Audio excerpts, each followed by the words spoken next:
Back again with another video. Today we were watching a FNAF video. I don't normally do these on the channel. I've been wanting to for a while, but I just haven't. Credits to Cheat Dreads for the video. Just reacting to a FNAF theory. I'm gonna leave the link in the description below. Behold, I bring you good tidings of great lore, because while we've been freaking out over the exact facts of the FNAF timeline, we missed the entire other half of the piece needed to solve the lore.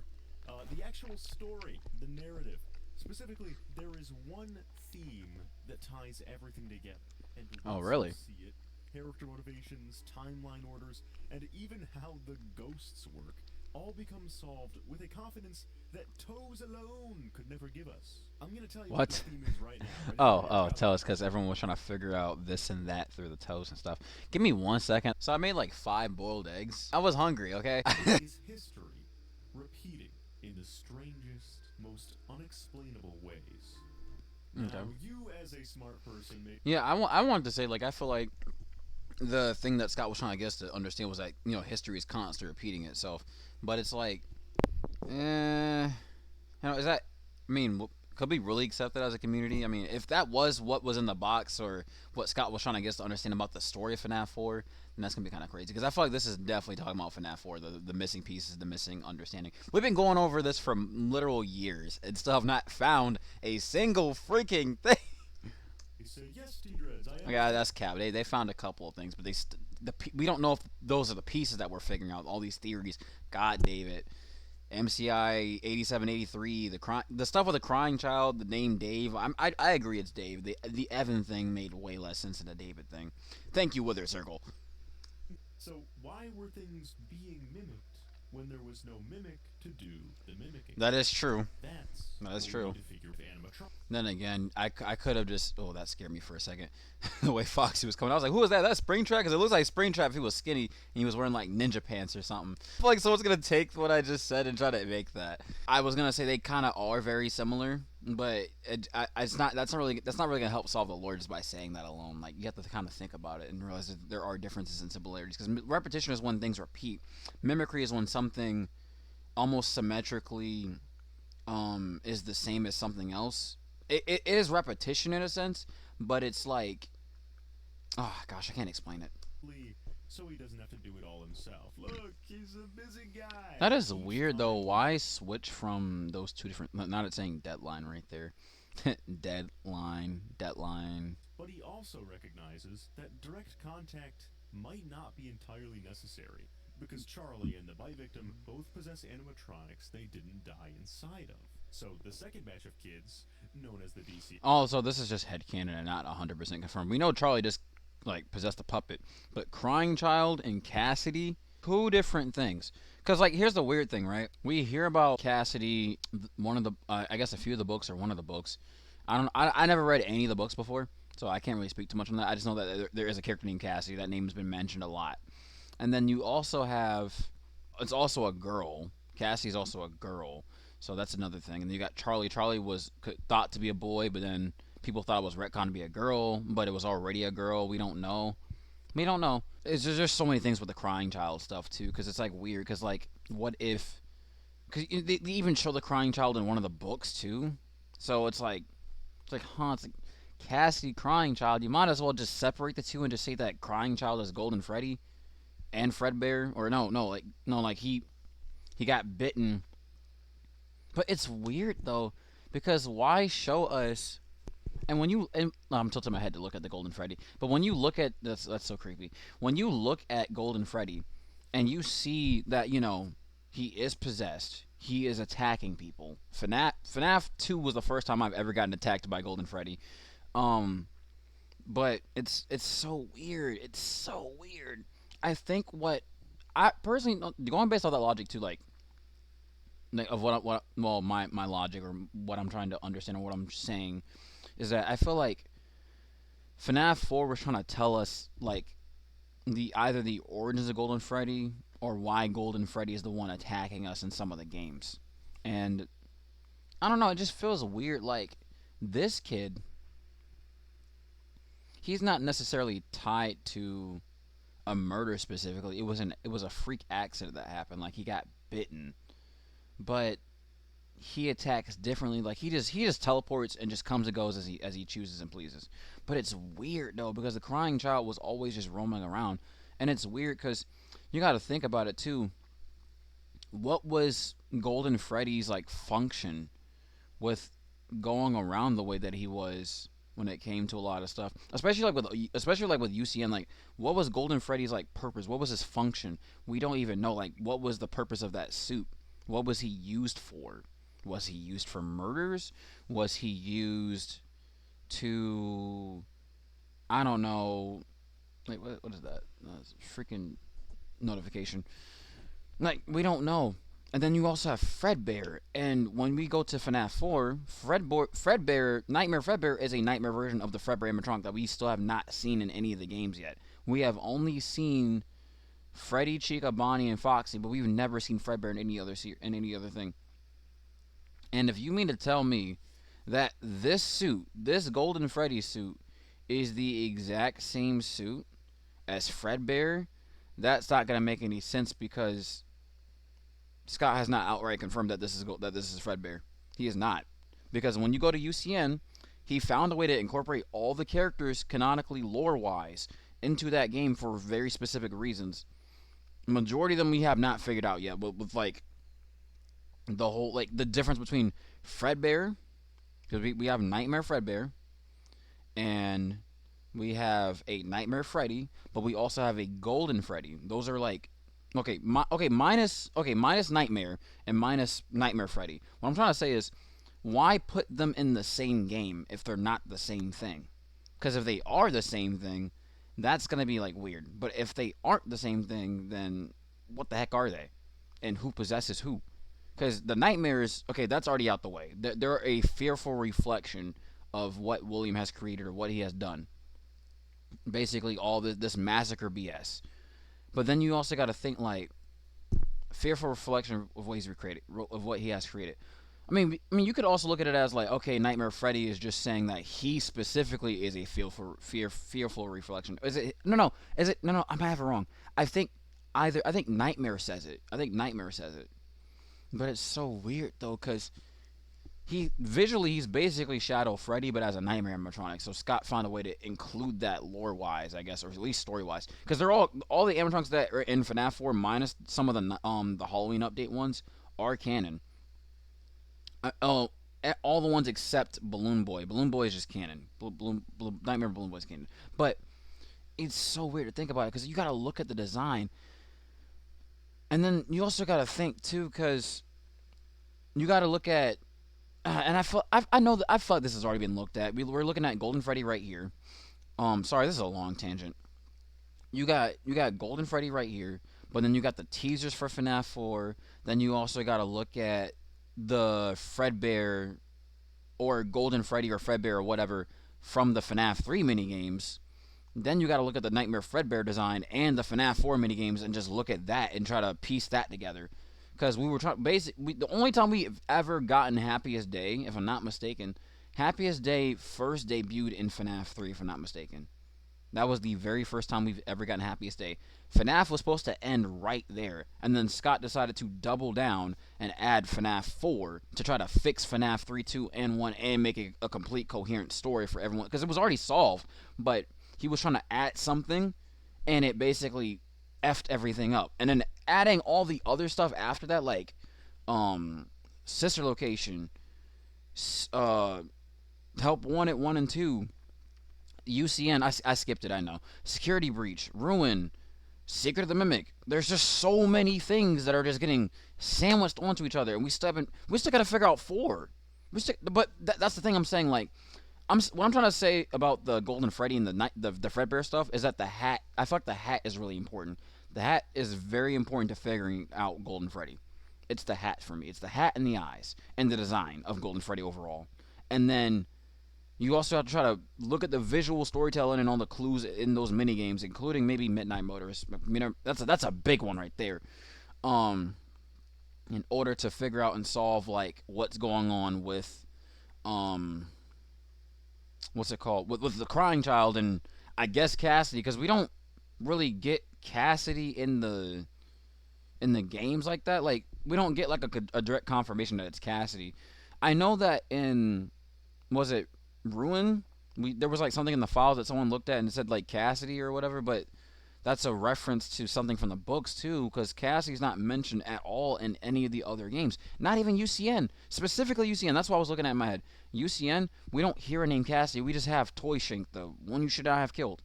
I genuinely am not sure if that's a new character we've never heard of. It it's Andrew. I don't know if Andrew like as a character was written or created before that. But before that thing with UCN or after. Because if it's after, then I'm leaving that alone. But then again, it could be Andrew because hey, we got Sister Location. Hey, we got um the Silver Eyes and all the other stuff. I forgot which book that. Well, I think it was Silver Eyes. Was it Silver Eyes? I don't remember. That we finally got a name for William, like for the purple guy, which was William Afton. So I guess maybe some people are looking at it like that too because we got William Afton's name in a book. Now we got Andrew. Well, Cassie. I think Cassie came first and then Andrew, but it's kind of hard to. I don't know because he's a vengeful spirit, but then in UCN he's also called the character's also called the vengeful spirit, or at least the one you should not have killed. No, no, no. It's called the one you should not have killed. He's not called the vengeful spirit because I think I watched Gibby, Horace Homestead, and he said that in one of his recent videos. So I'm like, very good to know. So no, that mean I guess by that logic we can logically ignore the we can ignore the Andrew stuff maybe. I don't know. I'm not a full on believer that Andrew's the vengeful spirit. I'm just kind of open for all the ideas that are kind of getting thrown in and sandwiched together because there's so many ways to look at this. But I just wanted to say all that because it's bothering me that we could not figure out FNAF 4. But anyways, let's resume. Let's resume. Guy isn't Starly and the bite victim both Oh, I see how he did it. He had the sprites. It makes sense. possess animatronics. They matter. That's another thing. I genuinely do not want to believe that there's another batch of kids that William killed because it just feels like there's no purpose behind it. It just doesn't feel like there's a purpose behind it because even in the FNAF 2 movie, we clearly see there are no bodies in those Springlock suits at all. And all the FNAF 2 animatronics, I think, maybe just mainly Chica, but all of them are clearly more than likely Springlock suits. So my brain is like, wait a minute. Why would William hide a design like that in an endoskeleton for for the toys? And maybe Scott was trying to do like a reference to the Springlock suit from the FNAF 1 movie and bring it back as like a iconic thing in the FNAF 2 movie, but it's weird to think that they are Springlock suits. And yeah, it has been debunked in some ways, but it's still possible, given the fact that excuse me, that FNAF 2, because even before FNAF 3 came out, before you even knew like I'm talking about the game because by the time this video comes out, the FNAF 3 movie isn't even out yet, but shouldn't be. But I feel like even before we knew what Springlock suits were, if we were somehow, if it is true that the FNAF 2 endoskeletons are Springlock endoskeletons, right? And if before FNAF 3 came out, and if we somehow figured out that those endoskeletons were supposed to like grab and crush you on the inside, somehow, some way, if there was a way to know and figure that out, then what would we have called them before knowing the term Springlocks? Either one of those. What would that have been called? Death trap suit, like trap endo trap? I don't know, like there's no telling. There's like we probably would have thought, oh, the suits eat people to stay like possessed or alive, or the killer made the suits to eat the bodies up or something. Like we don't know. Like that's crazy to think about. Like what would be? I never heard anyone say that. What would we have called the endoskeletons if we knew they were like Springlocks without knowing the term Springlock? What would we have called them? There's no way to know because we already have it in our heads, Springlock. Because you could go with the logic, oh, what are other names for that type of Springlock or other type of thing? But Scott literally called it Springlocks in the game. So we to this day we'll never know what we would have called it had I'm pretty sure there's someone out there that probably has at least thought about that. Maybe one person, maybe nobody. Who knows? That they look like claws or something on like the rib cages because those Those are that's a weird design choice for a suit, right? Right? Like if you think about it, it makes sense because why else would you have those there on the body? Like I get it, it's an endoskeleton. Oh shoot. Oh.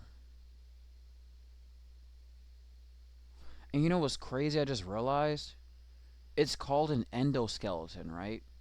So maybe the crying child thought he saw a literal skeleton in one of the suits and is freaking out about it because he thinks that people are being stuffed into suits. Not just kids in general, but anybody. He thinks that he thinks that people are being eaten alive by these things. And there might be something else I'm missing, but think about it. It's called an endoskeleton. A child, maybe he somehow found out about the name and found out that it was called the endoskeleton. Because if you look at the closet minigame in FNAF 4, the crying child sees a skull head, an arm, and like eyes popping out at him. Like we don't know if that's the closet where there's like a if they don't, we don't know if that's where they show the process of people that have been spring locked. If they were spring locked at that time where the crying child is still alive, if if that's showing how they take the bodies out to I guess clean the suits out, and the crying child is too horrified to tell anyone, or something else. Because why is he so quiet? Like we don't know what he's mad about. We don't know. I mean, no, we don't know what he's scared of. I personally think. No, no, okay. I don't want to say I personally think, but let's just say maybe that's an idea too. Maybe he thought he saw a skeleton in one of the suits because there's one that literally looks like a skull. I feel like someone did say Scott said what the thing on the shelf was, but it literally looks like a skull. That's supposed to be an endoskeleton head, is it not? So maybe the endoskeletons back then looked like literal skeletons. I don't freaking know. Like there's even an arm hanging on one of the shelves, and it looks like it could just reach out and grab the crying child, like if it were fully functioning on its own. But there's nothing moving there, so that's weird. And I mean, not gonna lie, the scooper in SL is kind of like a dagger, like an arm, kind of like Williams like robotic alternative way of killing someone without physically being there. And we don't even know if William was spring locked during SL, before SL. It more than likely has to be after SL. Like we don't fully know, but it's just kind of left to we're kind of just left to assume that he was spring locked before SL. Michael goes down there, or he was spring locked after SL, and Michael's looking for him, but he can't find him because his body's locked away. It could work either way. It doesn't matter whether he died before or after. But the thing is, Michael was actually no. Michael was sent to the sister location by his father, so his father was alive during SL. But I think you know what. Okay, let's go with this logic. Maybe Follow Me and the events of the sister location game take place around the same time. That makes sense. Cause that makes so much sense. Cause if you think about it, right, he doesn't mention the crying child at all in that game. He doesn't. Like we see the FNAF 4 bedroom. It's empty. It's a physical location. Um, it's something that Michael does physically see in the game. Like we see as a player, but he also sees, but probably doesn't pay any mind, right? And then when he gets scooped and he's alive, he's going around the building figuring out the different things that are tied to his father, and that's when he figures out to um go find him. And I think when he dies and gets scoops and comes back, he goes back to the location.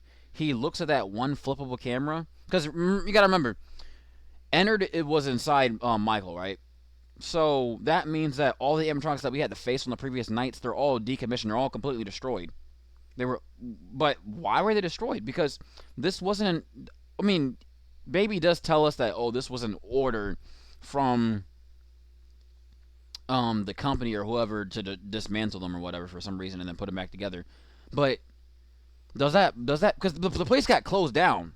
Remember, the place got closed down after the game ended. It doesn't matter whether you do custom night or the last night or whatever.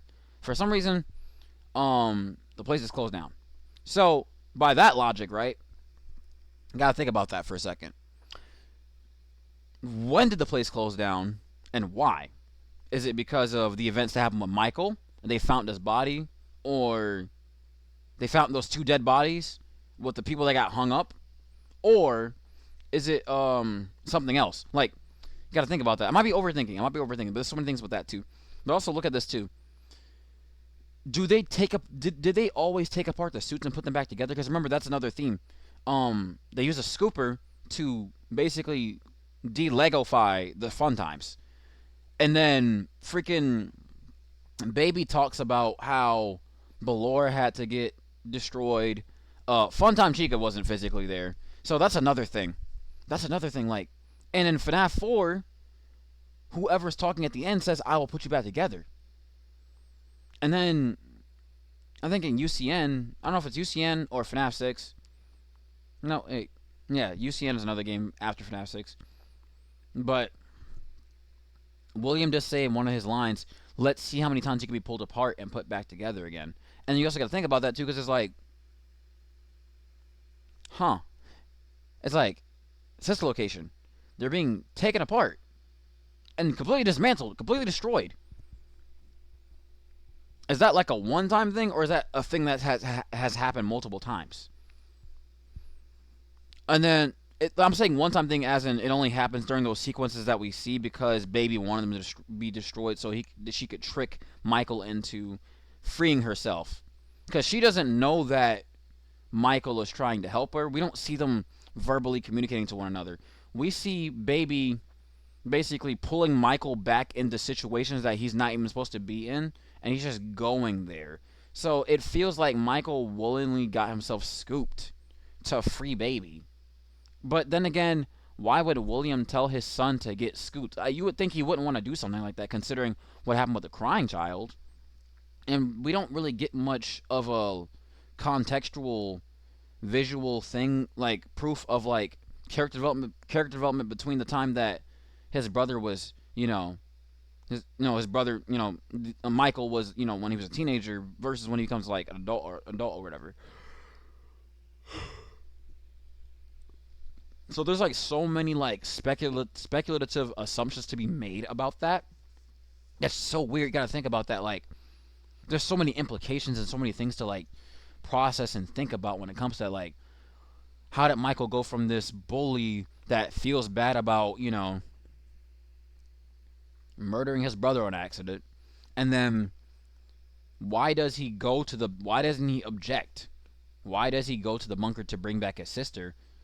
But his sister is also missing during FNAF 4, which is also weird, because that would mean that Michael isn't even there during FNAF 4. It really, because they say that can't be right true, because they say that Foxy represents Michael. But let's just say, like, what if what if Michael, what if the reason, okay, what if sister location is supposed to explain some of the things that are going on with FNAF 4 without directly saying it to us? What if the kid that was bullying the crying child wasn't Michael? What if it wasn't Michael, right?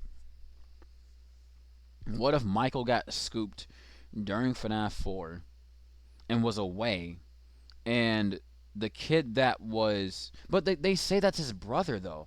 They say that's his brother in the game. So why would Michael have a brother but not mention him at all, not even bring it up? Seems to have completely forgotten about it. He's not mourning it. He's not. We don't see anything about him missing his brother in sister location at all. It's like Scott just kept it out because he didn't want us to know, like, hey, this is the same guy from FNAF 4. But it's weird, because how could you just, like, you would think he'd want to bring it up, but maybe Scott kept it out for lore reasons, and he thought he was doing the right thing by not mentioning the crying child through that character, because we see him trying to put his sister back together. And that's strange, because we see a little girl's bedroom that is, it's missing. Then again, what if the crying child and Elizabeth are the same exact character? That's going to sound crazy, because if you think about it, I will put you back together. Michael doesn't mention him at all in sister location. Scott changes crying child's gender to she, but is locked in the brother's bedroom to basically torment and like treat him like crap. But the reason why the other room is empty because that's actually the crying child's room, and the crying child's actually a girl. But we couldn't figure that out. And then freaking when we get to sister location, that's the one we're bringing back. But it's not. It's not true though because it's not true though because um. Wait a minute. It's not true because we literally hear the crying child's voice in the UCN, so there's no getting around that. If bro, is my camera off? Are you serious right now? Oh my gosh. My phone died? Oh, I'm so sorry. Hold on. I gotta use my other camera now. I've been talking so much my camera died. It's like even my camera's like, you're stupid. Oh no. Okay. Going with that logic, right? Is it gonna let me is it gonna show my face, y'all? It probably isn't. Oh no. It's probably because of the filters. Um, there's so many things with that though. Like it's so weird. HD web camera. Uh, yeah, it's not showing my camera. That's so weird. Configure video. Cancel. Ah, I've been yapping for like God knows how long. It's been 30 minutes in this thing. Yeah, I can't even. Ugh. I'm sorry, I'm talking so much. I'm making way too many speculations, but I'm just throwing things out on the table because this is good for theories, you know? Like, then again, crying child, right? What if Michael was conditioned to believe that he was the one that killed his brother, when in reality, it was William? He made Michael think that he bullied his brother and got him bitten in the suit.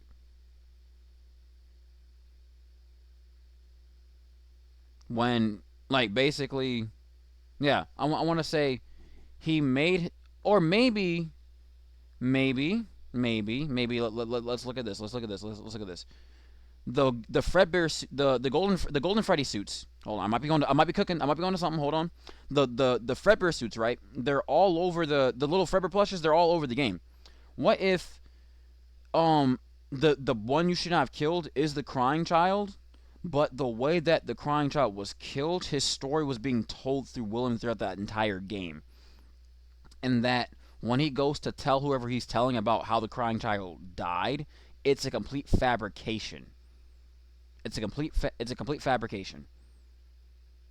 Literally, the crying child was scared of the animatronics. Whoever it's the crying child was scared of the animatronics, and Michael was, and or I'm trying to take Michael out of it, but I want to say, what if FNAF 4's story is basically William lying to someone about how the crying child died, and what we see isn't what's actually happening in the shadows, metaphorically in the shadows, because we see everything in the light. You know what's done in the dark comes to the light, but what if that's what it is? What if literally it's William at the end? Because it sounds like he's not narrating necessarily. He's doing his own kind of form of narration where he's communicating with the player, the character, whoever is involved in the story that we play as, that is important to pay attention to. I feel like William is the one pulling the strings, and he's telling a lie. Because we also got to remember, Fazbear Entertainment has lied and covered up a lot of BS about the locations over the years. That's probably one of the things that Scott wanted us to remember specifically about the story. That's an important thing that, a constant repeating theme is that the places are being lied about to protect their cheeks. So it's like to protect the reputation. And what is being done to protect the reputation? Lying, right? So we get to see like another piece of that in FNAF 4. I feel like maybe that's what's important, because we also got to look at a fearful reflection of what you have created. What did William create? He created an entire set of animatronics. He lied about things to get his way, to basically, like, he found ways to lie and cover things up without really having to do a whole lot, really. Like, we know he hid the bodies. We know that he hid the bodies, or at least he used animatronics to do so, or both, at different various points in the story. But my takeaway from this is, What if he lied and what we're seeing in the game is a visual storytelling story that he told someone without having, because we don't see dialogue that's literally saying, oh, the crying child walked left, then he walked right, then he went up, then he left his bedroom, he got. How would William know all these things? Because he's watching it through the Fredbear plush, right? He's also communicating to Michael through the Fredbear plush in FNAF such a location, even though that night isn't canon. Um, but we see it there.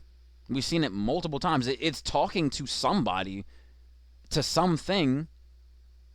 Like, something is going on there. I just think that I think that I think that might be one of the things that could be a possibility. That I think that's a possibility that William, the gameplay, the mini games that we are seeing, is a telling of a story through William's mouth to someone, and it's a lie. It's a literal lie. And that's why we couldn't figure out FNAF 4, because we don't even know what the truth is. We don't have the pieces.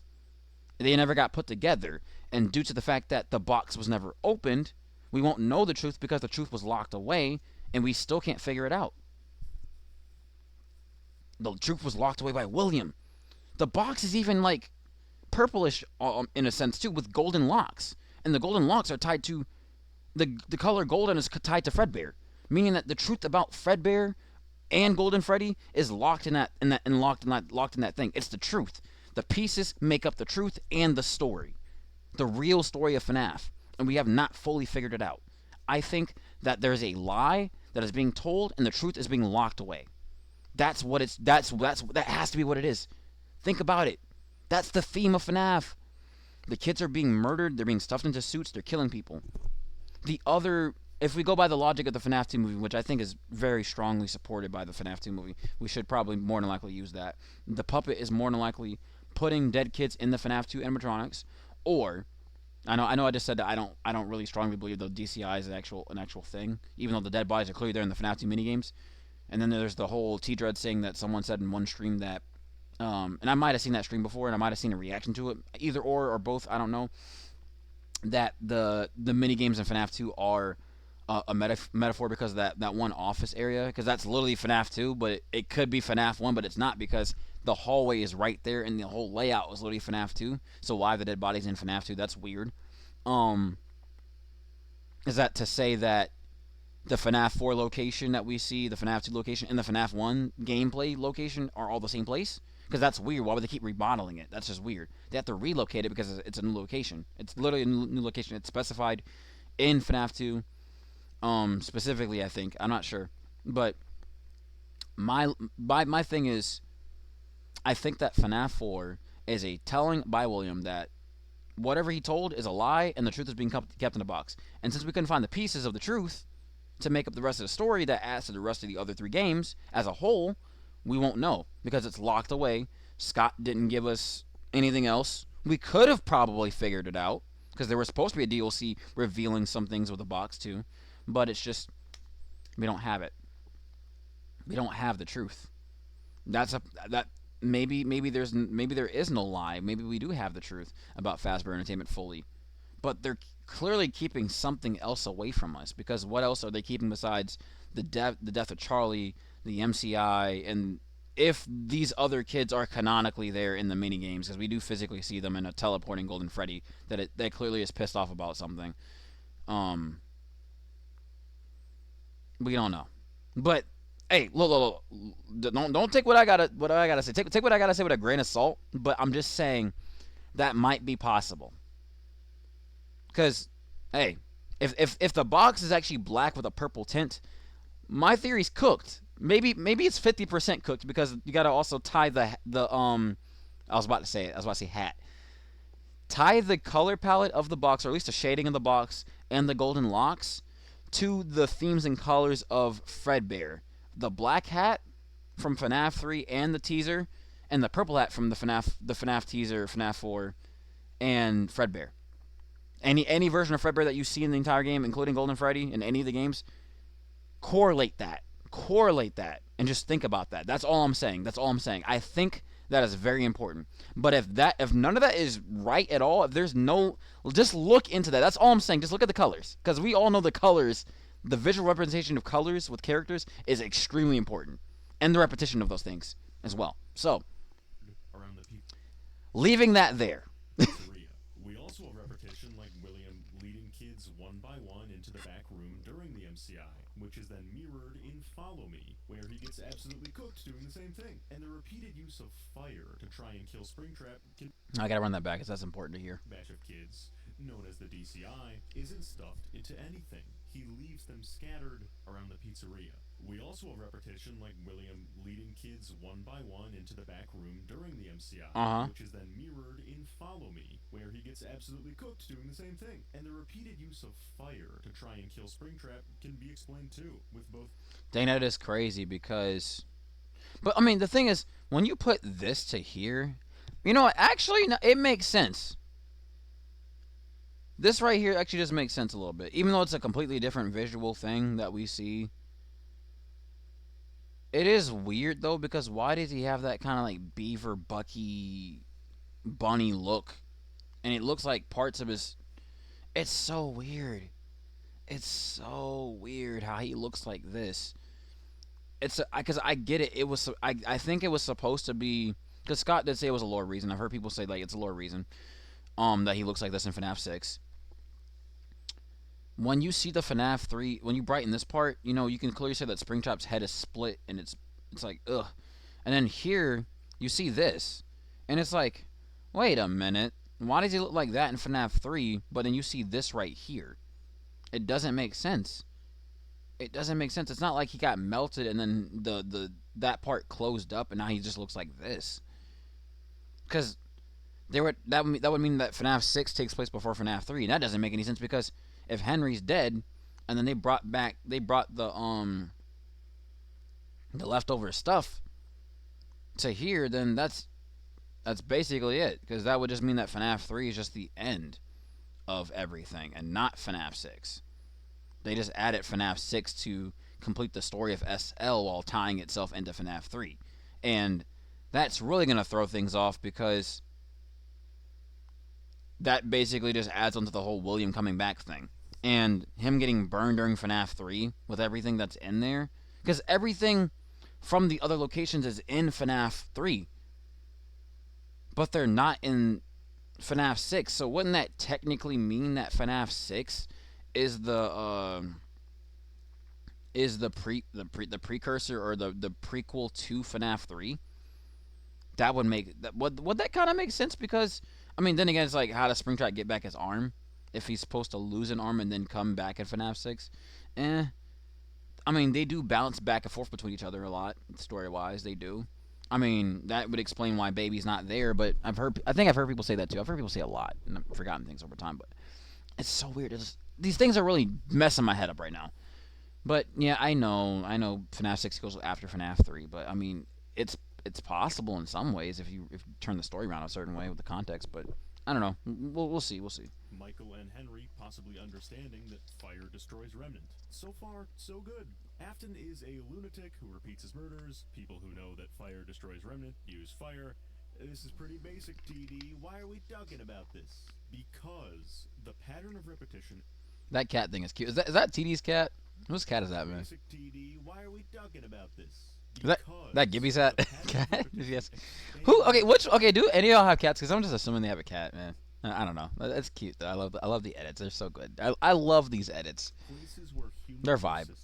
Or factual Sorry, I'm talking over this whole thing. I'm just enjoying this video. I can't help it. Expands to places where human persistence or factual knowledge can't account for it. Meet the bite victim. Yes, let's get back into it, bro. Let's get back into it. Let's talk about it, because I really want to hear this. Because I've heard so many theories. There was the theory that, the sandwich theory, where people believe that all of the locations they all started from MCM, and then they all got sandwiched on top of each other, and the Pizzaplex thing and all that stuff, too. Like, that's why we see FNAF 6 underneath the Pizzaplex and Security Breach and all that. But, yeah. Honestly, I don't want to say I'm the one that came up with the theory, because when I was playing the game, I'm pretty sure anyone else would have figured it out. You can literally see FNAF 6 on the left side, and you can see Charlie's, like, you can technically see a bit of FNAF. You can see the stuff that happened with Midnight Motors on the left side and in the parking lot. The parking lot is almost the exact same. Um, there's even an X on the wall somewhere, so that we don't know if the death happened on one side or the other or whatever. There's stuff with Scrap Trap. There's stuff with Baby involving the sides of the building of the MCM Casa Manor. Like, there's so many things. That has to be where it happened. Sorry, my voice is cracking a lot. I'm loud. That has to be it. There's no denying it. There's no way there is an exact same location just like that somewhere else. We are literally standing on the grounds of Midnight Motorist, as well as some of the things from FNAF 6 right there. Now, there's no telling if, let me see, is that a bug? No, those are leaves. There's no telling. Hold on, there's leaves. Fall Fest? Does FNAF 4 take place during Fall Fest? And the Fall Fest is happening at FNAF 4? We don't freaking know. Like, it's Fall Fest. It happens every couple of years. So it's like what? I forgot when Fall Fest last took place. I know it was in during the events of SOTM, but hold on, I almost derailed. But yeah, there's so much visual evidence for SOTM, like the gameplay itself, before you go on the location, that there's like all this stuff, and then the stuff on the inside is just complete references to all the other games. Literally, it's almost like they're saying everything happened here and everything is in the same place, so everyone could just like leave us alone and stop bothering us about theories and questions. Here you go. It's not that hard. No, I ain't gonna lie, we're still stuck on FNAF 4. We're still stuck on FNAF 4. Is that tunnelway system still there? That little underground tunnel, is that still there? Is that still there? Did it get repaired? We don't know. They took all that stuff, and maybe it didn't all get destroyed. Maybe it was left exactly how it was. The Mimic got away. They still found him somehow. I don't know.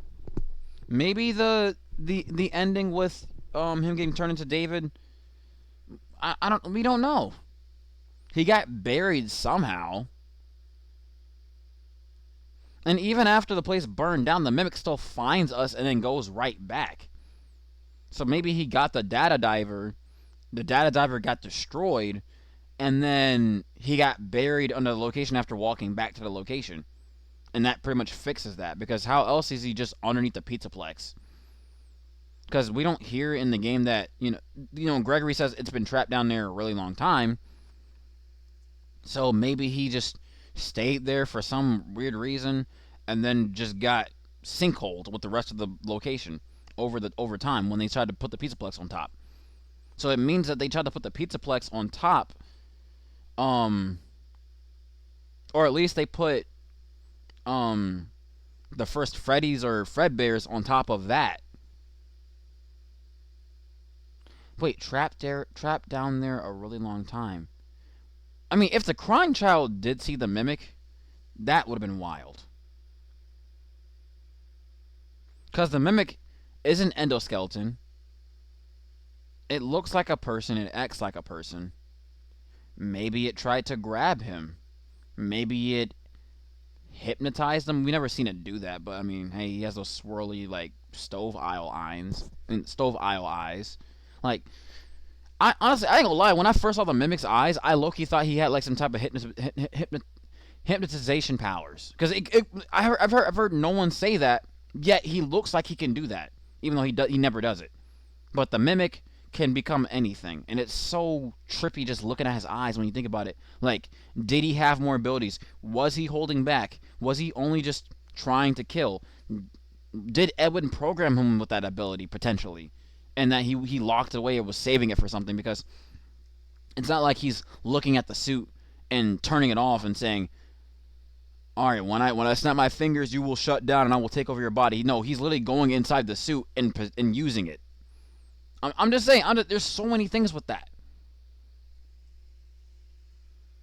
There's so many things. And then, that's another weird thing to tie it to. Like, tying the Mimic's eyes and then, like, the idea of him being able to hypnotize people because he has the swirly, illusional eyes.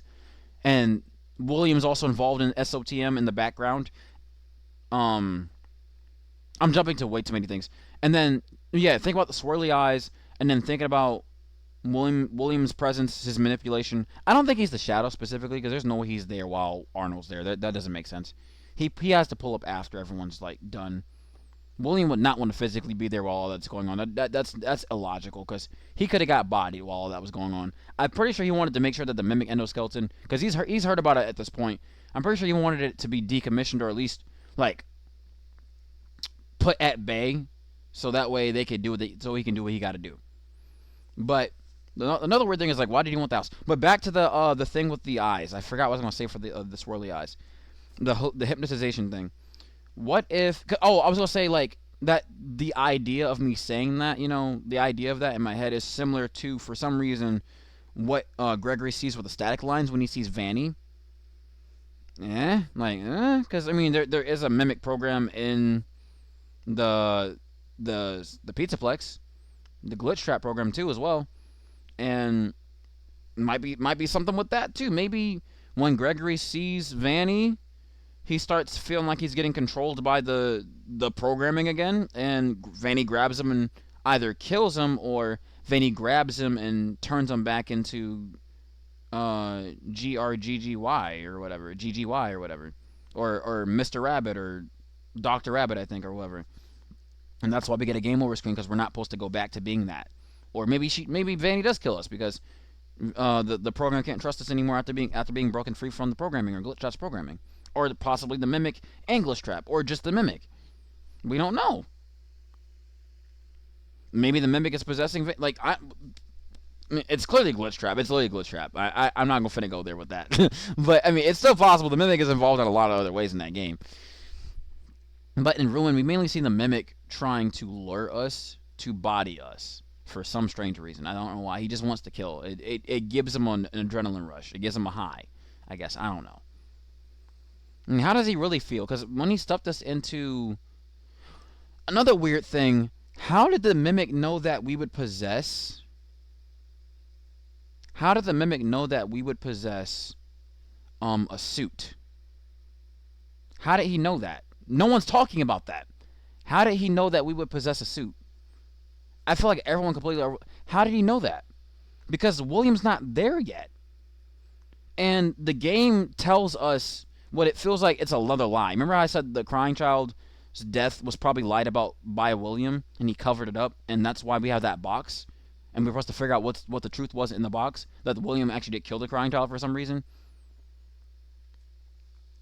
Maybe William lied and said that a kid bullied him and threw him in there. One of the kids threw him in there. He was a bully. He was friends with the other kids. But that other kid that threw crying child in there is Michael. It just doesn't make sense to me, because we literally see the kids throwing crying child in there, and that's what the crying child remembers. So maybe when the crying child was like murdered or in his deathbed or whatever, maybe William lied to him and told him that story to make him think that that's what happened. Because, he's already bitten in the frontal lobe. So, I don't know. I don't freaking know. But, I mean, maybe he used the... Okay, I'm jumping to way too many things. I'm sorry. Let me go back. How does the mimic know that Arnold is going to possess a suit without having seen William commit the MCI? That's so weird. Why does he do that and literally stares at us to watch us observe us? He's staring right at us. And what's weird is the other dead bodies don't possess the felt suits. So why do the prototypes allow you to possess them when you die? Does that mean that William committed the MCI way earlier than we thought? Because we got to think about that. Even though that ending may or may not be canon, that does show us that it's possible to possess a suit during the 1970s. It's not because of the time placement or whatever, but that shows us that possession is still possible around that point in time, which would confirm that Tiger Rock is possessed by someone, or possibly David. There's so many mysteries with that. Gotta think about that, right? I know people are probably gonna be like, "Oh, the mimic didn't know that he would possess it. He's just staring at us because that's how they wanted to creep us out. Steve still want to creep us out." But I've heard no one say that. William would have to have some type of influence over the mimic in order for the mimic to be smart enough, because it has the ability to mimic, and the game literally says that the mimic witnessed an act of violence and thus is committing violence. If that were the case, why didn't the mimic attack Edwin before Edwin attacked the mimic? Think about that. Was he plotting? Did William use one of the employees to program something in the mimic to then react to Edwin's violence? And William observed him somehow, some way, and caused that to happen? Basically saying that William used someone to program, or William himself tinkered or programmed the mimic to respond to that. Because everyone's like collective thought is the agony, the remnant. When you hit something with anger, or when you channel certain emotions, they affect other objects. Like the mimic, when he was being beaten to death and got his legs broken, he got angry, rebuilt his legs, and then tried to kill Edwin, basically, or basically bodied Edwin and left him to die. In the books, Edwin comes back and then dies anyway. In the games, Edwin is presumably dead, or somehow got away, or is just trapped underneath all the rubble or something. Because it looks like that explosion in his office, he got blown out the window. But he said M2 respond, so his body's not there. Maybe there was two explosions. Maybe one that got him hurt and his legs are broken, and then another one that got sent him flying out the window. It really looks like a boulder hit the building, and that, you know, the place is already being deconstructed. But why is there a big old hole in there? Like, that's another thing. Like, what caused that? Because he didn't get flung out the window. Maybe the mimic kicked him out of there. He said we could play another time. He mocked him because that's what you know. That's what Edwin said to his son. The mimic mimicked that, and we don't know. Maybe there's so many things. It's not like the mimic dropped David out the same hole, out that same like hole in the wall, and he dropped his body and he somehow just like landed by the Tiger Rock suit. We don't know. Like, we don't even know where the Tiger Rock suit might have been at Fall Fest. We don't know, because it was a carnival. Hey, tigers are usually at carnivals, you know. So in some stories and some iterations of a carnival, concept and idea wise. So why not Tiger Rock be there in some way, shape, or form? Like, we don't know. There's so many things to think about and theorize with FNAF that it's just crazy. Oh, but yeah, I'm glad I got that little swirly eye comparison thing to the static eyes thing with Gregory and Vanny. I'm thinking about that very specific part where you first meet Vanny in that way, where you're trying to, when you get the screwdriver, you try to crawl through the vent and you see her, you see the static.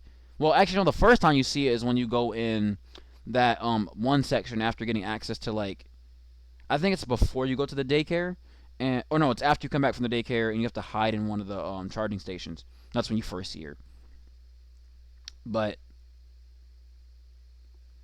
yeah, that's so weird. Wait, how did Gregory even get captured? Oh, she got captured by Vanessa, and then Vanessa turned into Vanny for some strange reason, and that never got explained why that happened.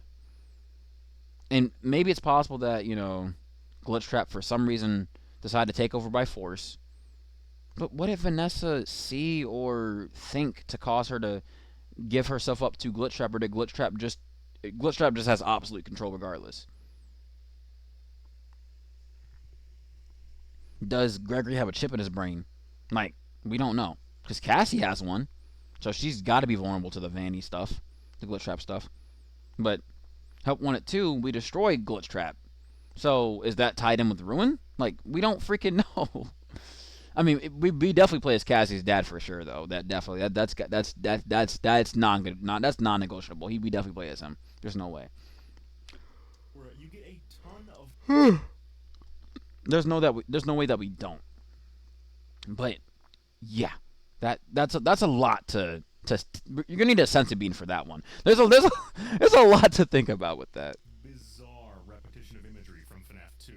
Take the mangle toy sitting on the floor. Look, and Oh, I gotta run this back real quick. Let me. Okay, I rambled on for way longer than this video is actually counted for. I'm just here. I need to grab my food real quick, and I'll be right back. But man, that was a good talk.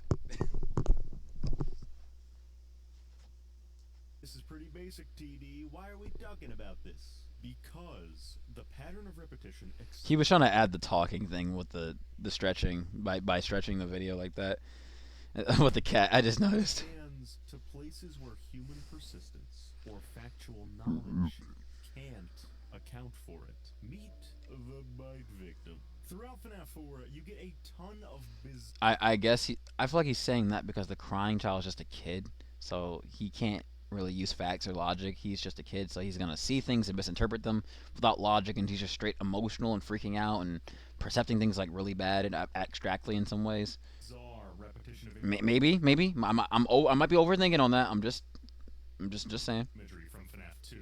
Take the mangle toy sitting on the floor. Look, an Easter egg. I know what that is. What a seamless way to integrate a reference, Scott. Except I like this play on words where they're a seamless way to integrate a reference. Ah, seamless way, and I'm thinking, maybe T Dreads isn't specifically thinking about the retcon or about to say anything about the retcon. It just sounds similar because he said seamless way to integrate something. Because that's what Scott said. He said he integrated the retcon and it was seamless and no one caught it. I call it BS because I feel like someone caught it and just hasn't said it yet and just keeping it to themselves. we're in 1983. We might be in 1983. Fredbear and Friends has been around since 1983, but FNAF 2 is in 1987 and has opened in 1987. And literally, the weird thing about that is that Phone Guy mentions Fredbear's Family Diner has been around since God knows how long. We don't even know in that game. We don't know until this game. But what's weird is, has anyone even thought of or said this? What if it was originally called Fredbear and Friends before being called Fredbear's Family Diner? Or was it called Fredbear and Friends after being called Fredbear's Family Diner? What if Fredbear and Friends is a separate location from Fredbear's Family Diner, and the difference being, because if you look at the FNAF 3 minigames and the FNAF 4, oh, is that the retcon? Is that the retcon? Is TJ's about to say that? Because that's gonna be crazy. Because if he doesn't say that, that's gonna be crazy. There's even like an exclamation mark right here. So think about it. A normal title for a franchise or a restaurant would not have an exclamation mark. When you go to a restaurant, you don't see something like that typically. Most restaurants just have the name, even if it's like two words and then there's like an and symbol or just the word and in between. You don't see something like that unless it's like on, like when you go past like Burger King or McDonald's and you see like the that little, I almost said statue, that freaking sign that tells you if there's like a new menu thing or something. You'll see something like that, like in a form of exaggeration or like a joke that someone had to physically put up and show you when you drive past. But what if the place is called Fredbear and Friends, and that it was retcon to be that after? So that's how they were able to incorporate. That's how Scott was able to incorporate the Easter eggs, because he wanted to include them in there. I mean, yeah. The Mangle and all the other toy animatronics, or all the other animatronics that were incorporated. It's so weird that Mangle isn't canon, the puppet isn't canon, but Balloon Boy is canon. Balloon Boy is canon. And then the other core 4 for the Halloween update. I'm talking about the Halloween Day update specifically when I'm saying all this part right here. None of them are canon except for Balloon Boy, which is so strange. I mean, hey, what if he did the bite and we just didn't know? That'd have been crazy. I mean, he's big enough. He has teeth. But another thing too, Fredbear and Friends. Maybe that's like an LLC. Maybe that's a name that's like above the Fredbear franchise. But we get Fredbear's Family Diner in SOTM. We get it in FNAF 2. And we kind of get it in FNAF 3. We mainly hear it in FNAF 2 and SOTM, though. We literally see it in SOTM as like the little posters things. We see it in some of the other games too, like the posters, like the location, all that stuff. Like, we see stuff like that. No, I think it was in was it in Security Breach? I don't freaking know. I don't remember. Yeah, it was in. Yeah, it was in Security Breach and mainly Ruin, I believe. I don't know if it was in the first Security Breach game before the DLC, but I know it's definitely shown in SOTM. It's blatantly, explicitly there. But Fredbear and Friends, I think that the retcon. Okay, what if the retcon is that it was changed to this, or it was this beforehand, and that some of the other suits were there, but then they got taken out and they left the golden suits there, or maybe the golden suits there were first, and then they added the friends afterwards. Because it's like weird. Even FNAF 2 was building up to the whole Bite of 87 thing, trying to figure out who caused that. That being a big fat mystery. With no lore relevance to that, like 100% whatsoever. Before it popped off and became FNAF 2, FNAF 3, so forth. But that's another thing to think about. What if Fredbear's Family Diner was around for even longer than the stuff that was going on with Murray's Costume Manor? Because Murray's Costume Manor, when we get there as Arnold, it has been there since before 1979. For sure. It's been there. It's literally been there for a long time. Not just like 2 or 3 years. It's been there for a long time. So I would like to believe that Fredbear and Friends was a thing at some point. Like, at least the name. It was for something. Maybe the commercial is just saying that, you know, these animatronics have been around since 1983. But I just think that's weird, because I think this is just them getting rebranded. I really feel like this is just they're just getting rebranded for something. It has to be a rebranding.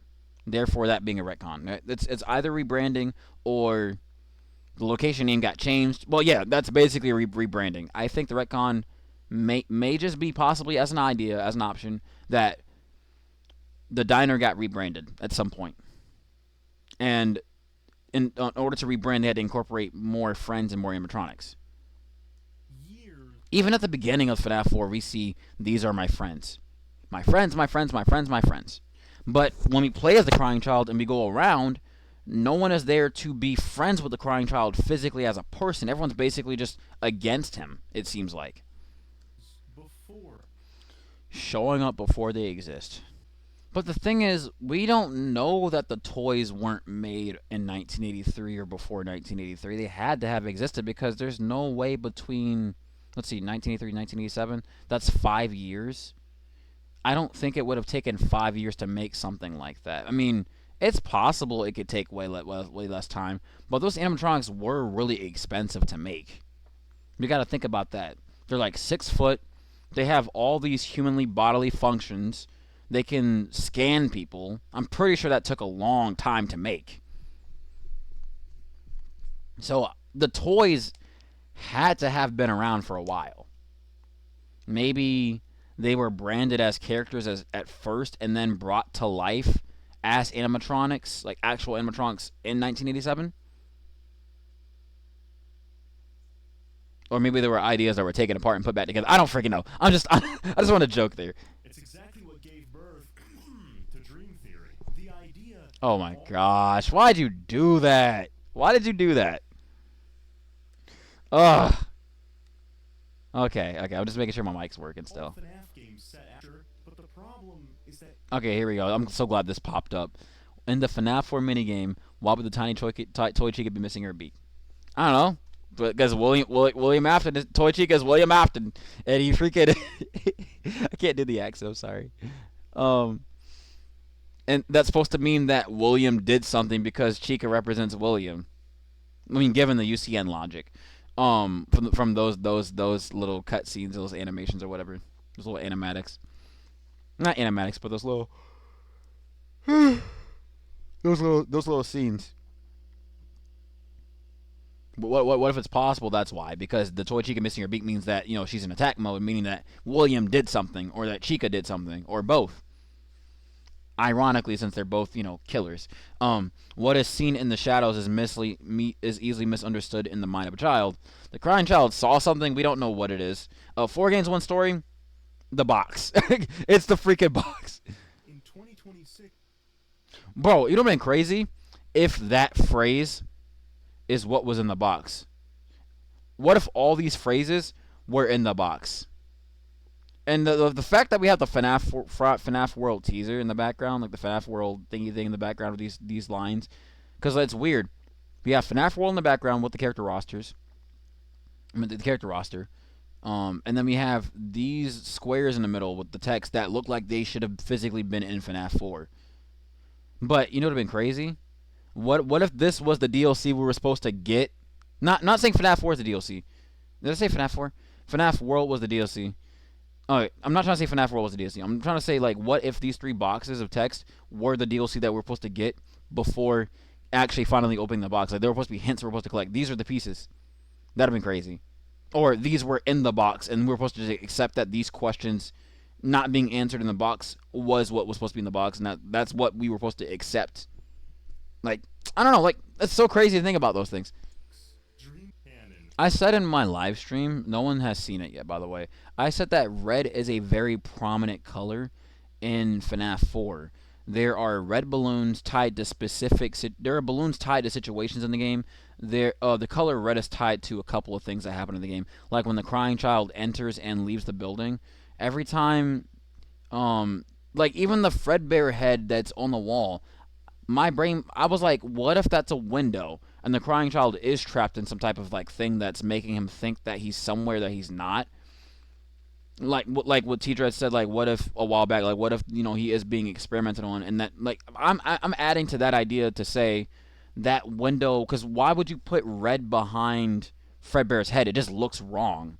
Plus William works there, he doesn't really care, so it's it has to look like it's for kids, and then aesthetically pleasing wise for kids, like I feel like parents wouldn't have thought that, maybe in the 2000s, but back then they probably didn't care, but who knows. To me, it doesn't make sense to have a gray background on everything in a kid's place. That just looks wrong. That just looks so wrong. Everything should be colorful and pretty and like crazy and wild for the kids. But like, why is it gray? Why is it gray? That's so weird. It looks, because then when you go back to Sister Location, the way that the walls look in Sister Location and in FNAF 4, the FNAF 4 minigames in the hallways, not the minigames, in the hallways in the FNAF 4 gameplay, they look very similar in design towards the walls in the Fredbear and Friends or Fredbear's Family Diner place. It just looks so weird. But it's gray though.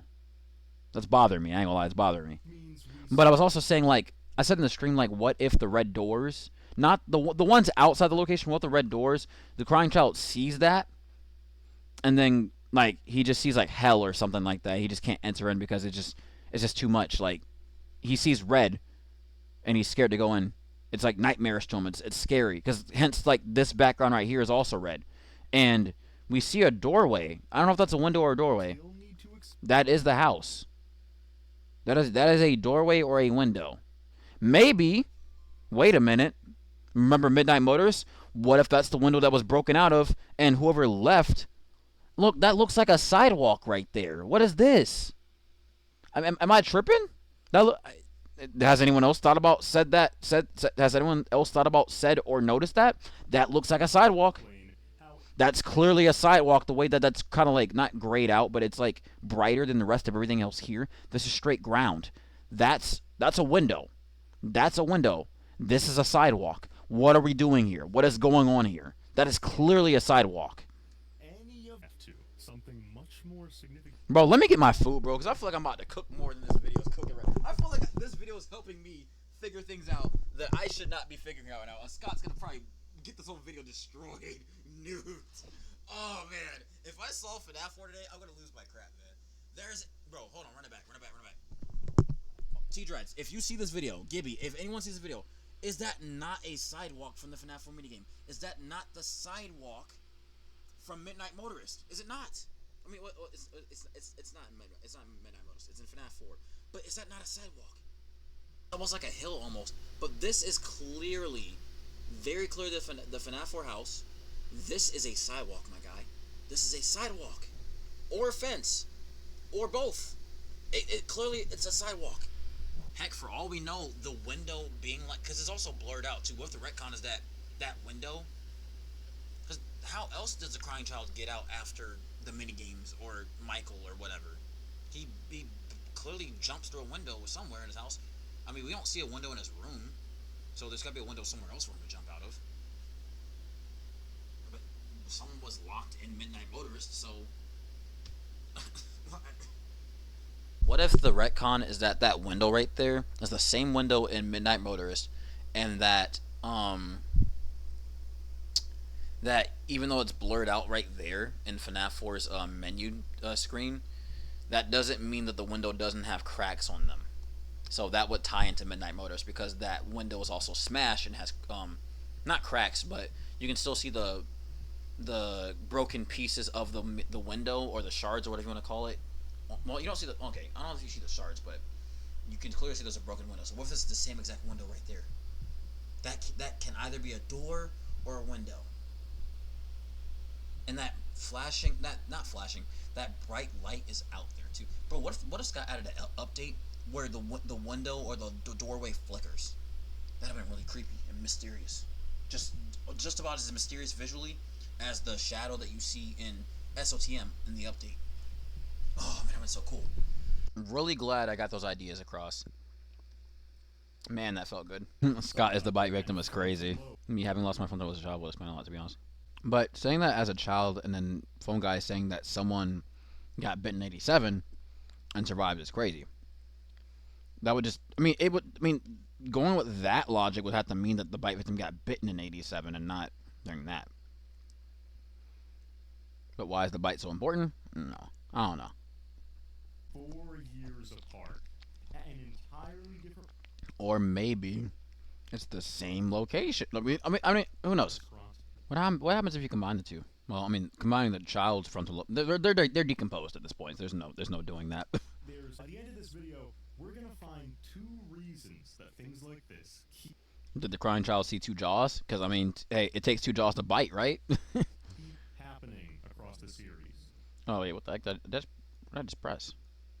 V. That does that. It's kind of funny because it's pointing down towards the videos. That's kind of cool. I guess they were really being nerdy about that. And our first reason is starting to show himself right now.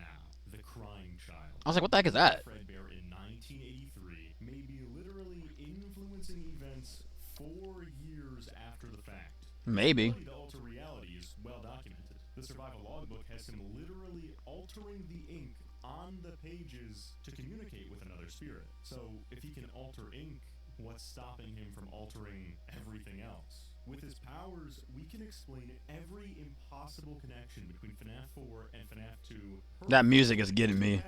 Those aren't the only That's so cool. that desperately need explaining. You piece of shit with your Wait. What he's about to say. Why do I feel like Matt Pat said this part right here? I don't know. I might be tripping. haircut and your cornball heart t-shirt. You have ruined everything, and I will never forgive you. See, Oh my gosh. Yeah, because he was supposed to be important in some way. It felt like he even has like the weird purple eyes. What if that's Michael Afton right there? That's Michael Afton. Dun, dun, dun, dun, dun, dun, dun, dun, dun, dun, dun, dun. It's Michael. It's freaking Michael, bro. That's Michael Afton. cool narrative to me, but this one sprite ruined. But there's no way for him to be alive and have those powers. He would have to be dead, of course. And maybe God... I forgot how the theory works. Maybe it means that when he's already dead, he's just re-experiencing it, and then he's just making those things. But they're talking to him and interacting with him, so this is weird. Like, wait, what? Did I read that wrong? Did I hear that wrong? Of shit with your trash haircut and your cornball heart t-shirt. You have ruined everything. Oh my gosh. Forgive you. See, what I just presented is a theory known as memory victim or God victim. The idea that the crying child's reality-altering ghost powers were somehow responsible for the appearance of Mangle, Toy Chica, and the bite of 87 in FNAF 2. That is a perfectly reasonable. Oh. When he died, everything he saw in 1983 affected things that happened in '87. to me. Got you. But this one sprite ruins everything because this kid is holding a plush toy finger trap spring Bonnie. Son. I wonder if he's hanging away from the hand or hanging towards the hand. Unfortunately for us, this repeats Oh, that's him getting spring locked.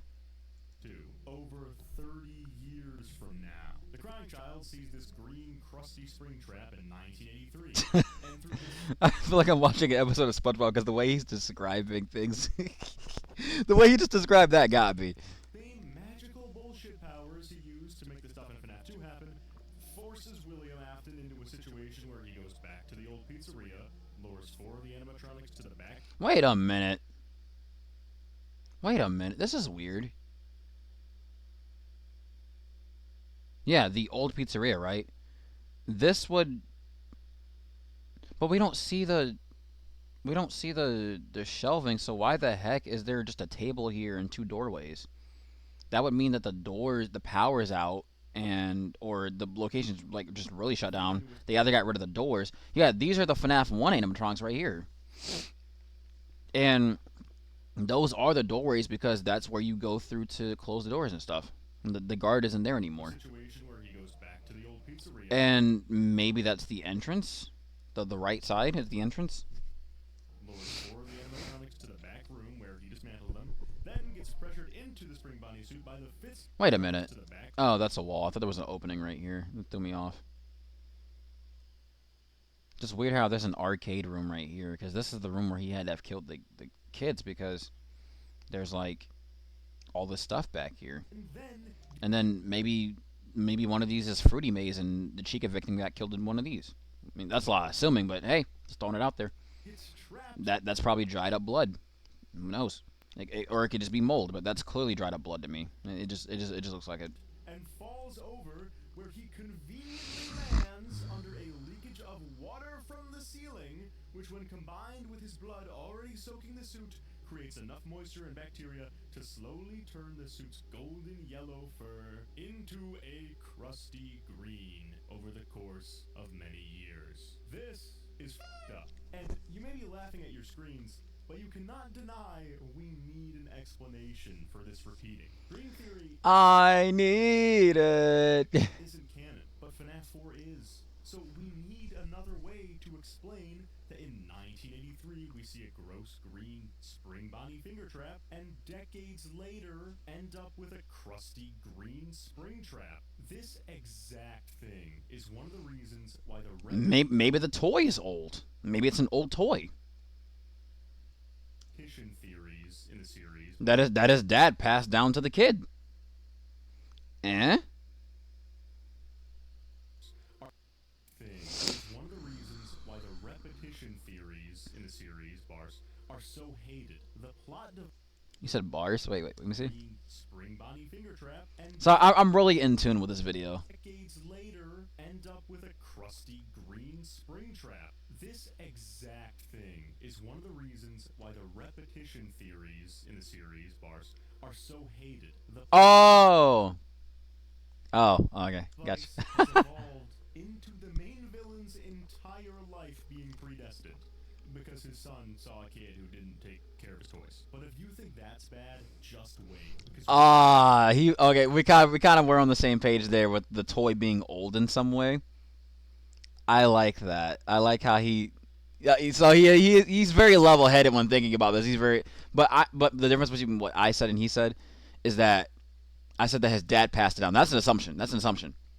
His dad clearly did buy that for him. we're about to leave the Afton saga. But that doesn't mean that it was passed down because it's green, it's old. So why is the toy Chica missing her beak? Because it's old.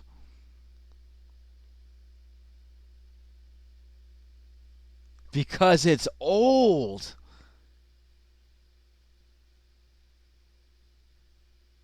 It's an old toy. It's broken. It's either broken or it's old or both. That would entirely and step into the Mimic saga, where this gets infinitely worse. Before we do, drop a comment. It would be crazy if during the day the crying child saw all the animatronics as fixed, but in reality they're all old and broken and worn down. Because what is seen in the child is easily misunderstood, easily misunderstood in the mind of a child. Or maybe he saw, maybe when he is alive, the animatronics are in good condition, but he probably sees one that's like really messed up, and he's like, ah, nah. Do you buy God, Or victim? maybe he thought someone ripped off Golden Freddy's head and was like, ah, my friend. Is the crying child really writing the future with agony powers? Or is something else responsible for all this?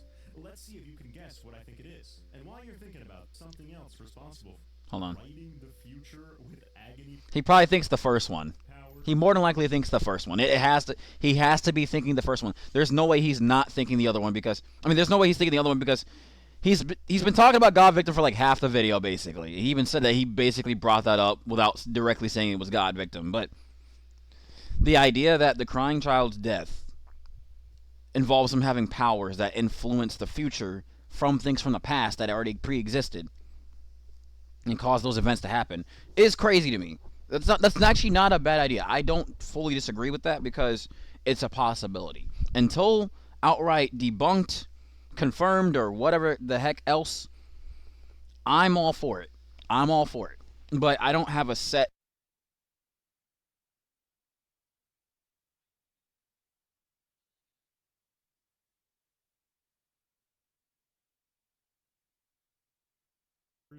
Or is something else responsible for all this? Let's see if you can guess what I think it Oh is. gosh, I While muted. you're thinking about that, maybe laying down on your mattress. Consider that your current mattress is sub. I'm laying on the floor. We are not doing an ad today. I gotta skip this. I'm sorry. I don't want to watch this. Not today. We're skipping ads, bro. This whole thing is the ad. Titan mattress. Okay, thank you. Thank you. Wait, actually, no. What kind of mattress? Sponsor Titan Mattress would like to help with that. I used to be you. I'd wake up every morning feeling like I slept on a plank of wood and be like, well, whatever. Sleep is sleep. Okay, I'm watching the ad now because he has me kind of intrigued a little bit. I sleep a lot. My back is killing me in the morning sometimes when I go to work, so I can't even complain. My philosophy was wrong. The quality of your sleep Okay, yeah, I do gotta check the audio though. matters a lot. Titan Mattress reached out and sent me one of their mattresses. Ah. I have now slept on it for about a week. And As in okay to that, but as in to that, but also as in to yeah. My mic is working. Okay, great. I want you to understand that it actually improved my sleep significantly. This thing supports you and your spine perfectly, and the cooling fiber-infused memory foam on top pulls heat away from your body so you're not boiling alive in the hot seasons. Really? Away from your body. Oh, that's a good one because imagine because sometimes I would sleep. Um. Okay, not bringing that up. Improved my sleep significantly. This thing supports you and your spine perfectly, and the cooling fiber-infused memory foam on top pulls heat away from your body so you're not boiling alive. Cooling fiber. Okay, that does come in handy. Been there, done that. I've always wanted a bed that that actually doesn't helps with me not needing a fan as much. In the hot seasons, which, as of this video, my God, is it hot outside. It's the first time in a while I haven't woken up in my own sweat. 120-night trial, limited lifetime warranty, free shipping. Use my link in the description or code TDREADS. With my code, you can get 30% off the Titan Plus Core mattress, the Titan Plus Luxe mattress, I thought that was freaking Tyler Perry on the left for a second. That was weird. or the Titan Plus Elite mattress.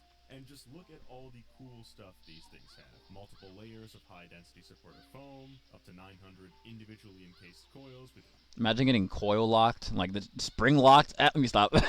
That's not funny. premium contouring, and much, much more.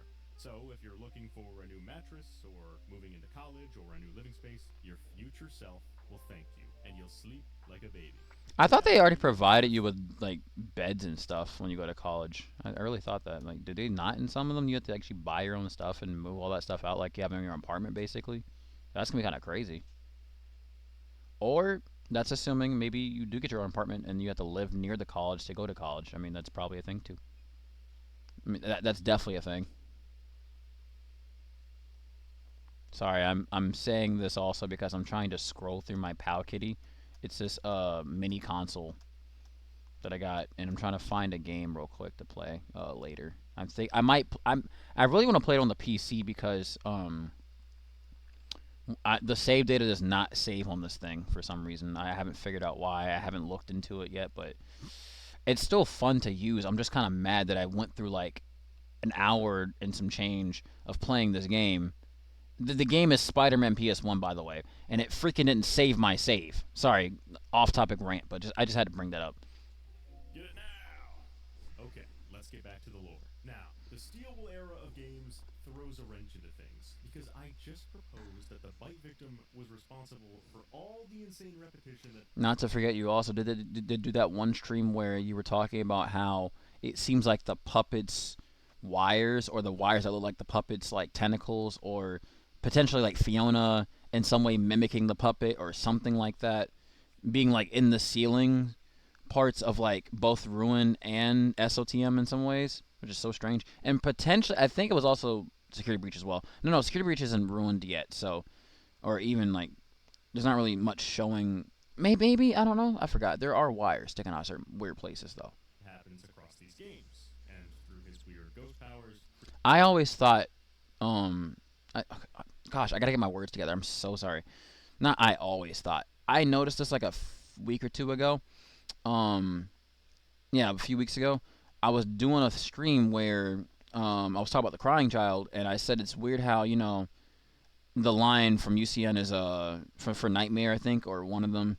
It's I am a fearful reflection of what you have created, and I think it's ironic how you see like this drop shadow behind the crying child's head to indicate that he's popping out at you, like it's just showing like detail, but what is seen in the shadows is also misunderstood in the mind of a child. And I think it's strange how you know the crying child has the shadow on his head, and my brain was like, what if he's Shadow Freddy or something like that? And that's probably why Scott included that little detail to indicate like, hey, like ding dong, like saying that in sync with his head animation to indicate that though he is the Shadow animatronic, he is Shadow Freddy or Nightmare or both, because they kind of are very similar. They might be the same character, not 100% sure.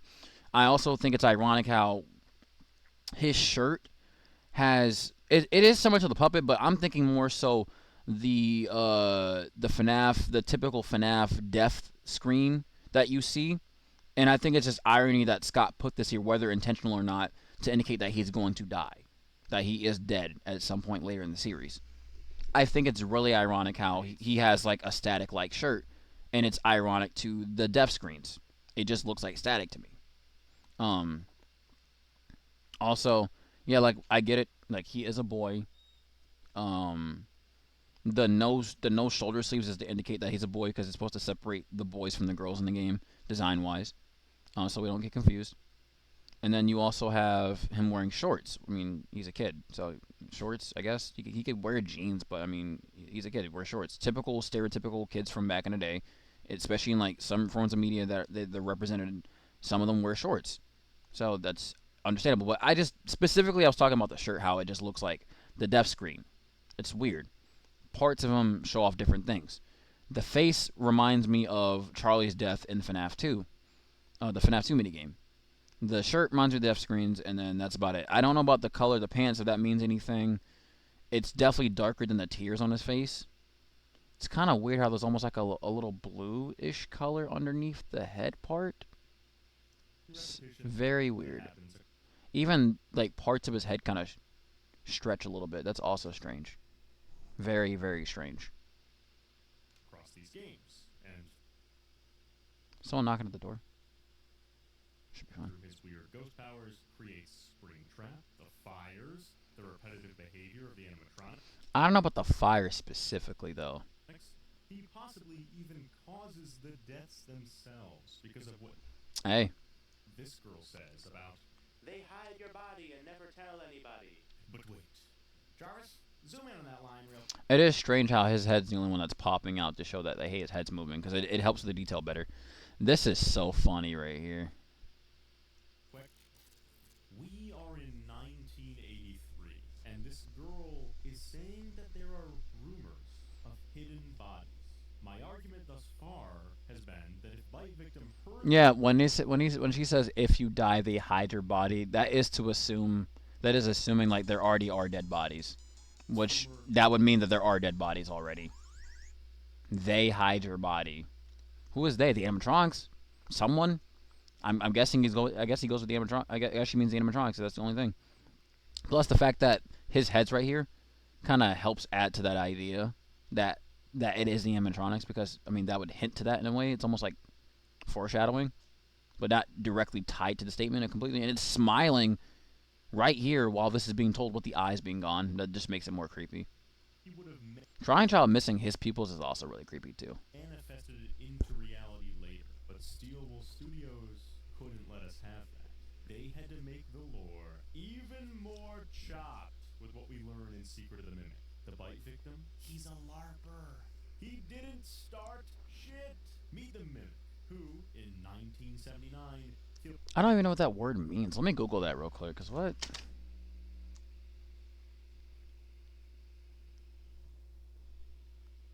Bro, my phone hasn't been charging this whole time. Are you serious? Or did it update? Because I could have sworn it was on. There's no way. Bruh. I wanted to know what a LARPer is.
Yeah, the word that I'm hearing right now, I'm not sure which definition that is, because I'm thinking it's either he's not the character that we think he is, or something's just off here in general.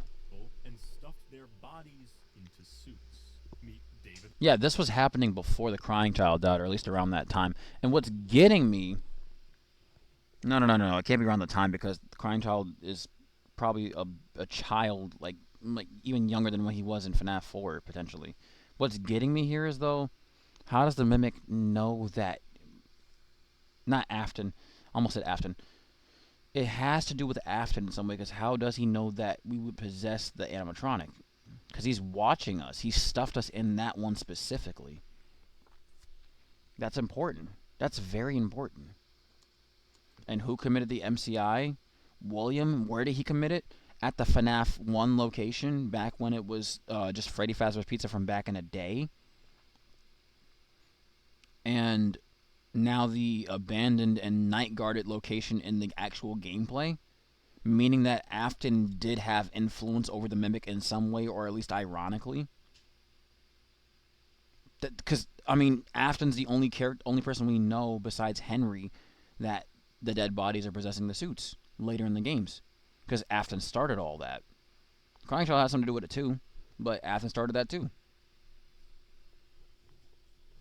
Oh, there's another stream. Were we wrong about such a location? Oh gosh, don't catch me watching that one. Murray, another kid named Dave, who is scared of an animatronic, who dies and then possesses a suit that teleports around. Yeah, that's undeniable. He does possess that suit, but who put him in there? Was it the Mimic? Like, we just genuinely don't know. And laughs in your face. Because Edwin couldn't have put him in there. Why would he do that? It had to be Afton. Also, that's just a really messed up joke, though, if you think about it. As the lore of the game reveals, lives on the but the idea that Afton got all this handed to... Why the heck? That was creepy. I almost freaked out. Because I played Sunday the Arrival a lot. I'm not saying I thought that was Slenderman. I thought this was the purple guy's sprite right here from the FNAF 3 Follow Me. Oh gosh, that almost, if you put the sprite, okay, I ain't gonna lie, no one's probably gonna do this, but if you take the sprite and you crop this part right here and you put it right over this, it looks exactly like Afton. Exact same plot of land. Even though that's just fire. Okay, that's just fire. But that was so creepy, that frame I caught. The Afton family will later inherit, and has the exact same fit as the bite victim, and carries around a plush like the bite victim, and has the same toys as the bite victim, and has a father who's neglectful and always working Oh like gosh, the bite victim, and has the same toys as the bite victim. the way he says it is so funny to me. That is literally the exact same. Oh, I didn't even notice that it had the little finger holes in there. Um, wow. I almost thought the shirt was important. The shirts that are sticking out, that's got to be important. Like color wise, for some reason, I feel like that's very important. Those aren't just random. That isn't the adult bedroom. Why would there be toys in an adult bedroom? That's just weird. Um, but yeah, this right here, that's strange. They're looking down here, but those ones are looking up.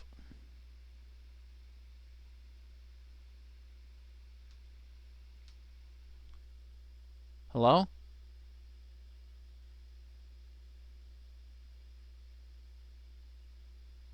Okay, that was weird. Door started moving on its own. Might have to watch this one and this one. And some, I don't know. But this right here, this is getting me. This is a whole different thing. It is strange how that sink looks like where you would clean blood. Like, it's just saying, like, it looks like a place where William would clean blood off his hands. But I'm not gonna lie though, um, it's weird how the eyes are looking up here and looking kind of straight forward or down there, because they should be. These are clearly looking up at the ceiling, very, very clearly. I feel like that's important. And has a father who's neglectful and always working, just like the bite victim, and has the same room as the bite victim, and The heck? It's has a creepy father eyes who's just looking out like that. neglectful and always working, just like the bite victim, and has the same room as the.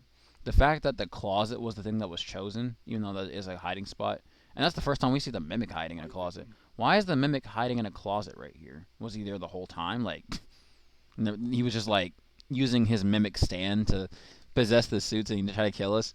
And dies on his birthday, just like the bite victim, and is called broken like the bite victim. They better not start. Y'all better not start this mess. Do not start saying that in the next couple of streams in that way. I'm gonna get so annoyed. And things have gone from bad to worse. Because if the bite victim can't be the source of all this repetition, if Okay. it's just another instance of it rather than the cause of it, then whatever is responsible has to predate him. It has to come from the mimic era, something that was already around. Maybe.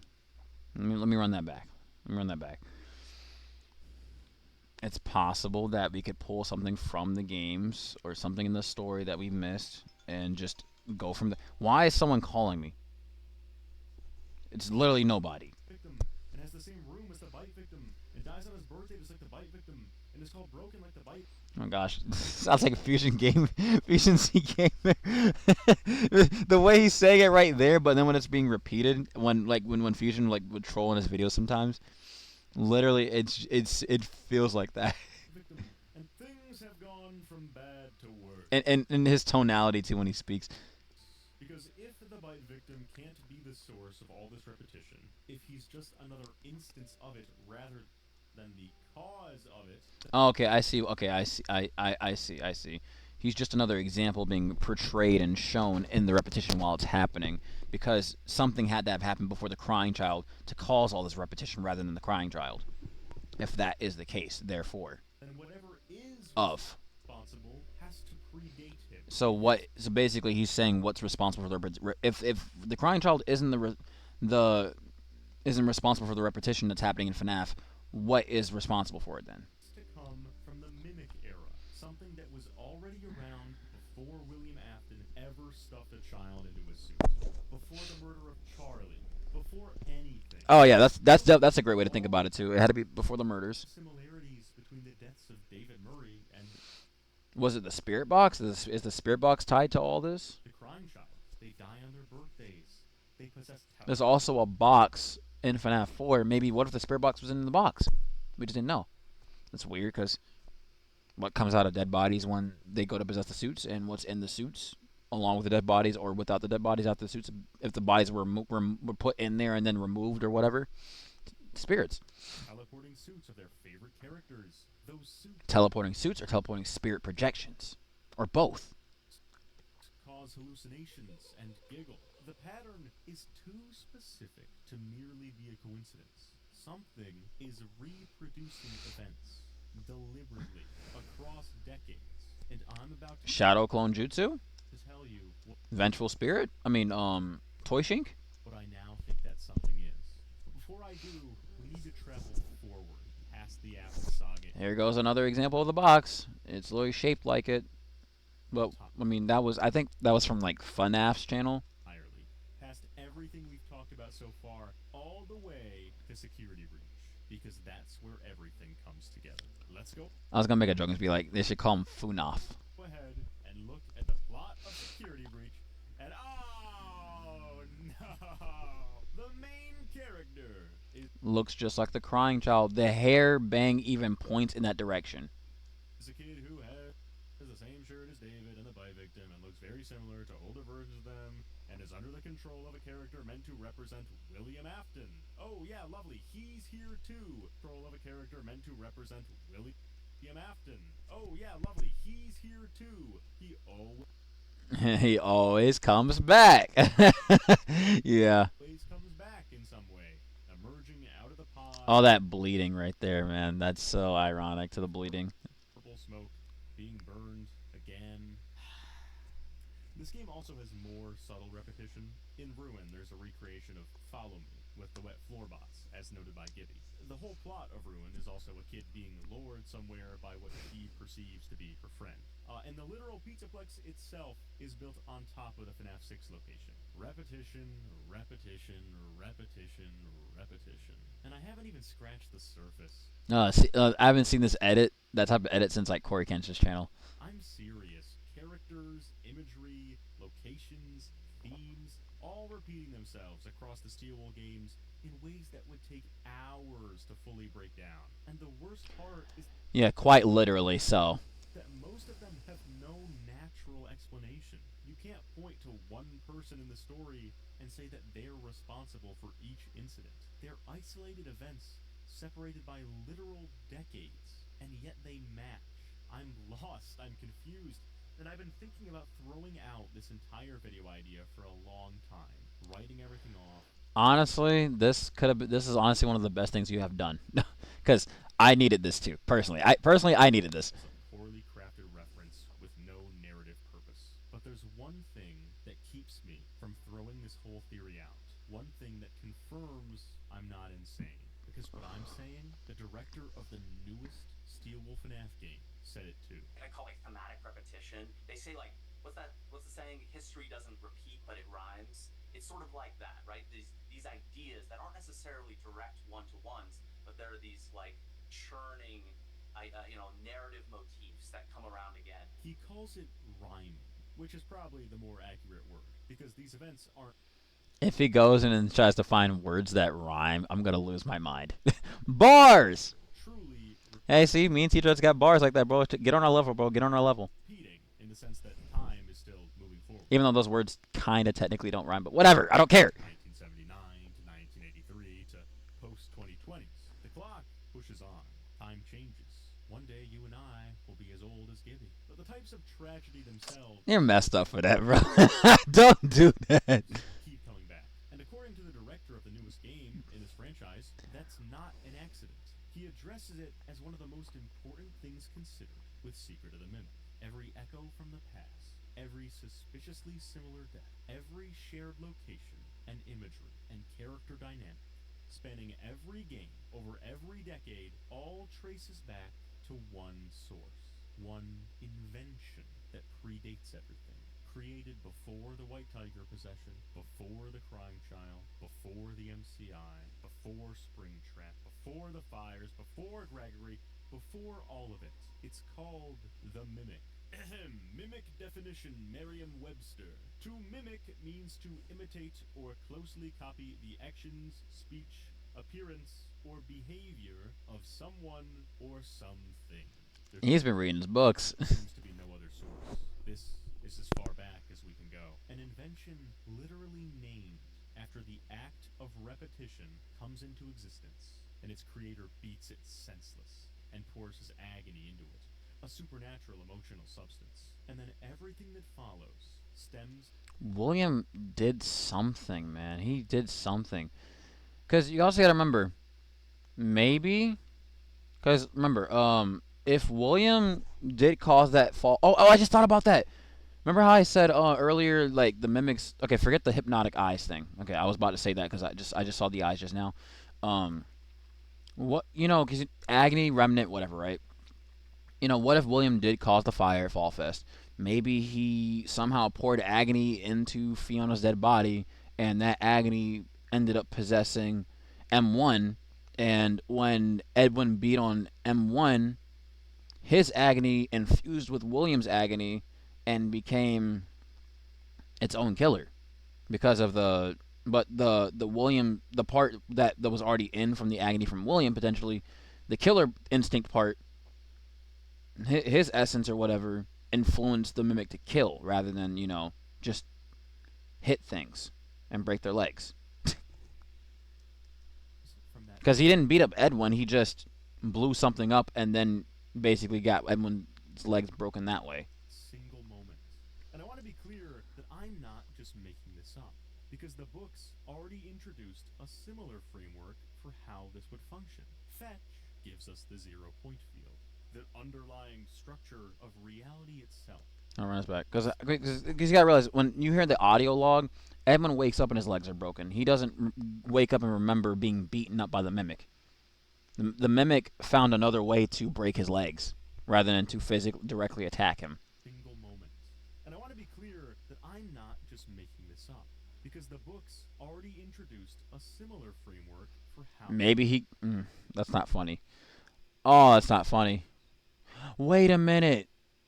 What if he did throw him out that hole and then I almost said kick him down the stairs.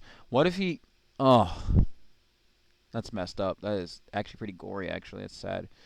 He probably kicked him out of the building right there, or Edmund fell out trying to get away from him, and he broke his legs when he woke up. How this would function. Fetch gives us Shoot, that might be it right there. 0-point field, the underlying structure of reality itself, and a piece of AI technology capable of interacting with it. I think Scott was using that story to experiment with an early idea of what we're seeing now. But the piece of evidence that locks this in for me comes from a theory by Cryonide called Fazburger. Let's see if you noticed it too. Nearly every location in FNAF is built on top of another location. They're all smushed together.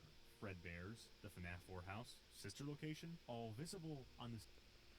I gotta run this back. This is getting really deep. I ain't gonna lie. I mean, I already got pretty deep here, but I need to see this. Exhibit D. Exhibit A. I didn't see these parts. Exhibit B. Exhibit C. We got to Exhibit D, the Mimic. There's no Exhibit E. That'd be kind of cool, though. It'd be funny if I solved FNAF 4 and Secret of the Mimic in one video and called it Exhibit E/F. Solved FNAF 4 and SOTM, and then it just gets like 100 billion views. And I don't know, that'd be so cool. A supernatural emotional substance, and then everything that follows stems from that single moment. Credits to G-Dreads, by the way. Shouts to G-Dreads, by the way, because of that. Oh, man. I'm so cooked.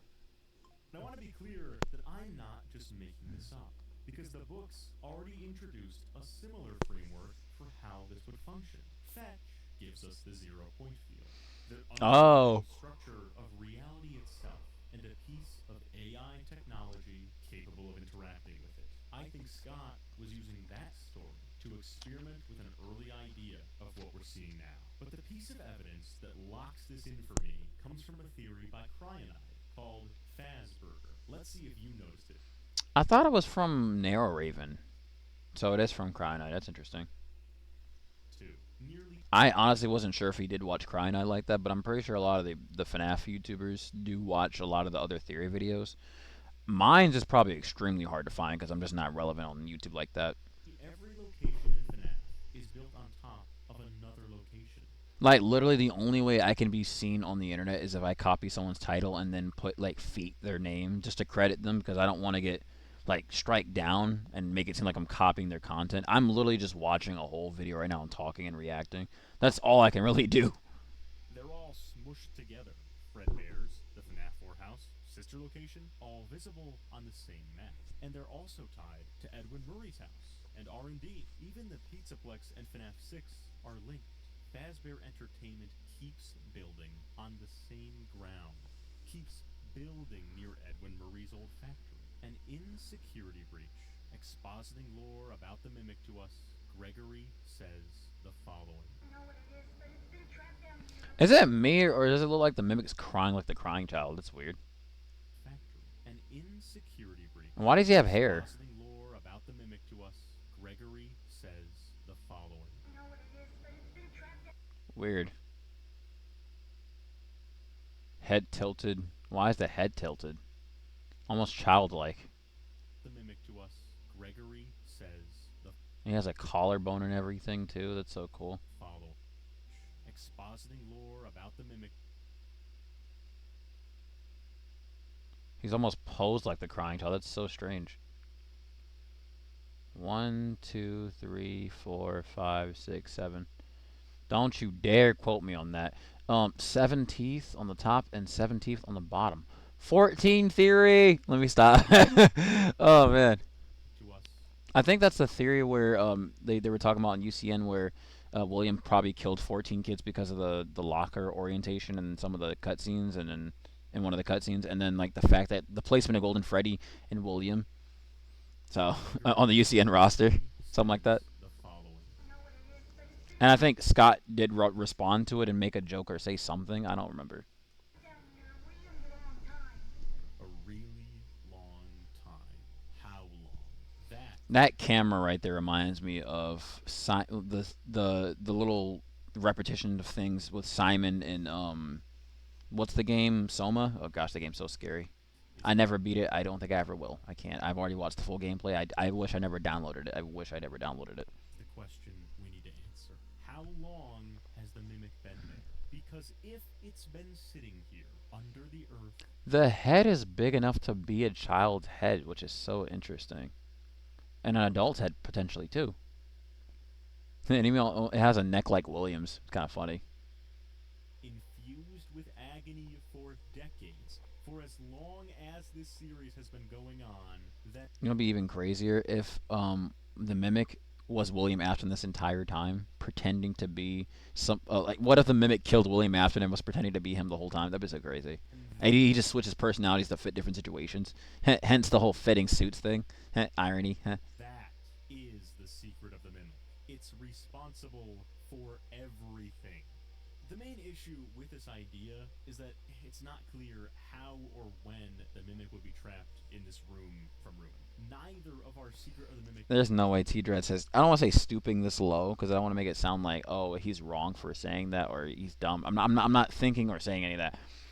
It's just that even I don't want to say he's been. I don't want to say like oh he's been reduced to it, but I feel like he has been reduced to the point of saying this specifically because a lot of other people have said the exact same thing. Like the Mimic has like basically it's like the Secret of the Mimic game is basically the reason why everything has happened. Like even Daka was kind of in on that, like was saying that almost in a sense with like this like basically saying like oh this is the beginning. This is where everything started.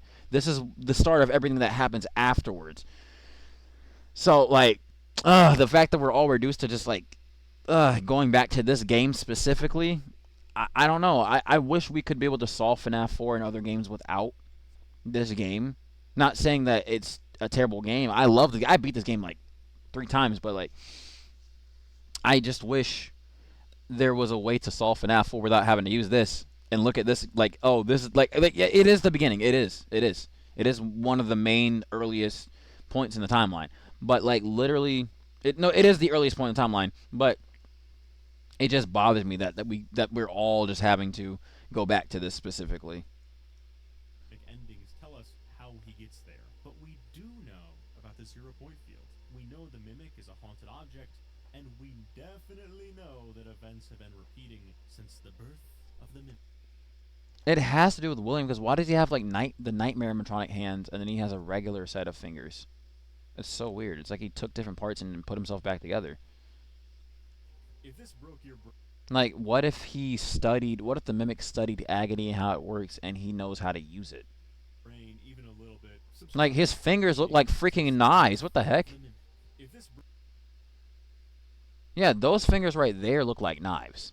That's so weird. Like he could probably cut somebody with those things. And the other one is just a straight up claw. definitely know that events have been repeating since the birth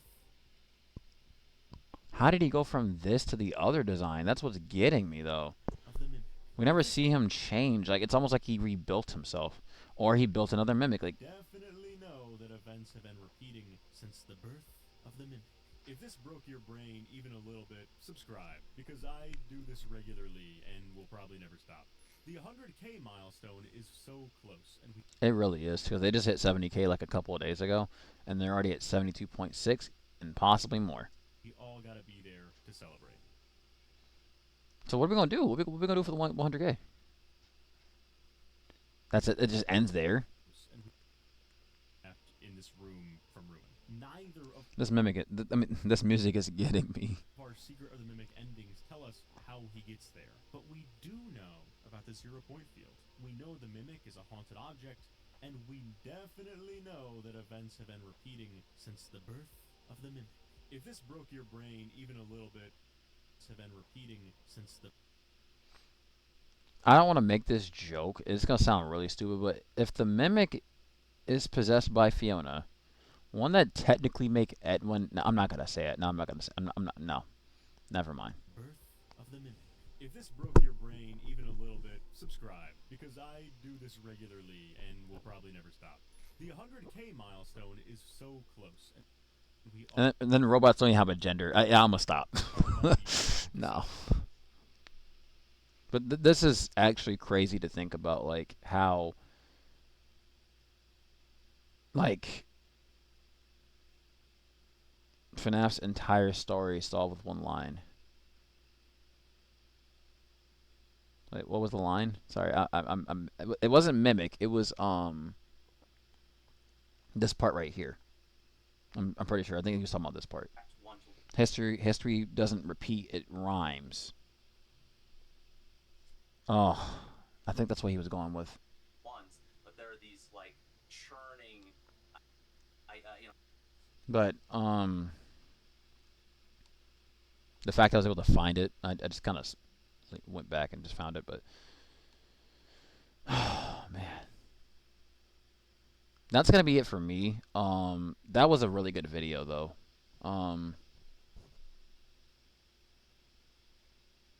That is a lot to think about when it comes to FNAF. There's so many things. I ain't gonna lie, I've been just throwing ideas out there. Take everything I say with a grain of salt, but like literally, there's so many ways to look at FNAF 4. So many ways to look at FNAF 3, 2, 1, all the games. Literally all the games. So many things. you know, But I'm gonna go ahead and head out. This is gonna be a long time to edit. I ain't gonna